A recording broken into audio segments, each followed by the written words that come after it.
கேக்குதா இல்லையா? எங்க கேக்குது? அவங்க உலகத்துல அவங்க இருக்காங்க. காலை தொட்டு கும்பிடுறது எங்க காலம், காலை தொட்டாலும் ஒரு டம்ளர் தண்ணி கூட கொடுக்காதது இந்த காலம்.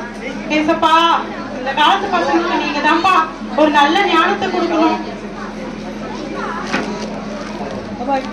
ஏப்பா, ஒரு ஜீவன் இங்க உட்கார்ந்து இருக்கேன், ஏமா எப்படி இருக்கன்னு கூட கேட்காம போற. சும்மா நை நை நை நை அப்படிங்கிற அன்பை காட்டு, அரவணைப்பை காட்டு, பாசத்தை காட்டு, பாயசத்தை காட்டு. அவங்ககிட்ட ஒண்ணு கேட்குறேன், உங்ககிட்ட நான் இப்போ அன்பு காட்டுறதால எனக்கு 5 நிமிஷம் லாபம் இருக்குதா, இல்லை பாசத்தை காட்டுறதால 10 நிமிஷம் ப்ரோஜனம் இருக்குதா சொல்லு. உன்னால என்ன லாபம் இருக்குது எனக்கு? என் ஃப்ரெண்டு இருக்கிறான்ல, அவங்க அம்மாவுக்கு மாசம் ஆனால் கரெக்டாக சொல்லி 10,000 ரூபாய் பென்ஷன் வருது. அந்த மாதிரி உனக்கு பென்ஷன் வந்துருச்சுப்பா. உங்ககிட்ட நான் அன்பு காட்டுவேன், ஏன்னா அந்த பென்ஷன் முக்கிய நீ குத்துருவேன்.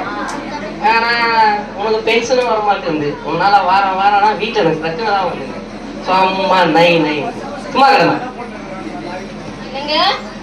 என்னங்க இது சாப்பாடு போட்டு வச்சிருக்கேன், உங்க அம்மா கெட்டு போய் கொடுங்க. என்ன பண்றது, எல்லாம் என் தலையெழுத்து. எல்லா பிள்ளைங்களும் அவங்க கணவர் அவங்க பிள்ளைங்கன்னு பார்க்கு பீச்சு ஹோட்டல்னு சுத்திட்டு இருக்காங்க. ஆனா ஏன் கதி ரொம்பவே கதியா இருக்கு, எல்லாம் என் தலையெழுத்து. எப்பதான் இதெல்லாம் இது எல்லாத்துக்கும் ஒரு முடிவு வரப்போகுதுன்னு எனக்கே தெரியல. அவங்க அப்படிதான். நம்ம போலாம் வா. ஹாய் பட்டி. பட்டி, உங்களுக்கு ஒரு விஷயம் தெரியுமா? நாளைக்கு நான் அமெரிக்காவுக்கு போறேன். அமெரிக்காக்கா? போயிட்டு பொழுதோட வந்துருப்பா. ஐயோ, அமெரிக்கா நான் பக்கத்து தெருவிலே ஆகுது பட்டி, ரொம்ப தூரம். அதை விடும் பட்டி, நான் போறதுக்குள்ளேயே நல்லா கம்ப்யூட்டர் வாங்கணும். நீங்க காசு எடுத்து வச்சிருக்கீங்களா? காசு வச்சிருந்தா குடும்ப பட்டி, நல்ல கம்ப்யூட்டர் வாங்கிக்கிறேன். பாட்டி, உங்களுக்கு ஒரு விஷயம் தெரியுமா?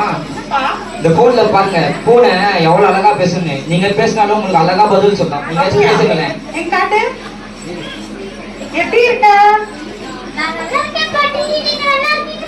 நான் நல்லா இருக்கேன். சாப்பிட்டியா நீ? பாத்தீங்களா பாட்டி, பூனை எவ்வளவு அழகா பேசுறேன்னு? ஆமாப்பா, எவ்வளவு அழகா பேசுது. நான் உன்னே கேக்குறேன்ப்பா, இது வரைக்கும் நான் உங்ககிட்ட எதுவுமே கேட்டதில்ல, நீயும் எனக்கு செஞ்சதும் இல்ல. இது ஒரே வாட்டி ஒண்ணு கேக்குறேன்ப்பா. நீ போறப்போ இந்த பூனைய மட்டும் எனக்கு கொடுத்துருப்பா. நான் தனியா இருக்கும் போதெல்லாம் இந்த பூனை கூட பேசிட்டு இருக்கிறேன், கொஞ்சம் நிம்மதியாகவும் இருக்கும். ஏன்னா இந்த காலத்துல வயசான ஜனங்களோட பேச யாருக்கும் டைமும் இல்ல, மனசும் இல்ல. ஒரு அன்பான வார்த்தைக்காக வயசானவங்க எவ்வளவு ஏங்குறாங்கன்னு யாருக்குமே புரியறதில்லை. இப்போ பைபிள்ல ஒரு வார்த்தை எனக்கு ஞாபகம் வருது. ஏசப்பா சொல்றது எவ்வளவு உண்மை, அந்த வார்த்தையை எடுத்து படிக்கலாம். சரிப்பாடி, இந்த நீங்களே வச்சுக்கோங்க, நான் வந்து வேணா வாங்கிக்கிறேன்.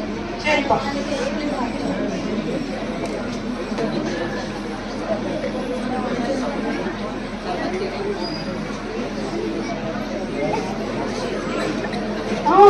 ஒரு வார்த்தை ஞாபகம் வருது. 2 தீமோத்தேயு 3ஆம் அதிகாரத்துல இருக்கு.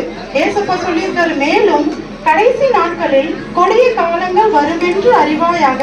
எப்படி எனில் மனுஷர்கள் தற்பெரியராயும் பணப்பெரியராயும் வேம்புக்காரராயும் அகந்தை உள்ளவர்களாயும் தூஷிக்கிறவர்களாயும் தாய் தகப்பன்மாருக்கு கீழ்ப்படியாதவர்களாயும் நன்றி அறியாதவர்களாயும் பரிசுத்தம் இல்லாதவர்களாயும் சுபாவ அன்பு இல்லாதவர்களாயும் இணங்காதவர்களாயும் அவதூறு செய்கிறவர்களாயும் இச்சை அடக்கம் இல்லாதவர்களாயும் கொடுமை உள்ளவர்களாயும் நல்லோரை பகைக்கிறவர்களாயும் துரோகிகளாயும் துணிகரம் உள்ளவர்களாயும் இருமாப்பு உள்ளவர்களாயும் தேவ பிரியராயிராமல் சுகபோக பிரியராயும் தேவ பக்தியின் வேஷத்தை தரித்து அதன் பலனை மறுதளிக்கிறவர்களாயும் இருப்பார்கள். இப்படிப்பட்டவர்களை நீ விட்டு விலகு அப்படின்னு சொல்லி இருக்கு.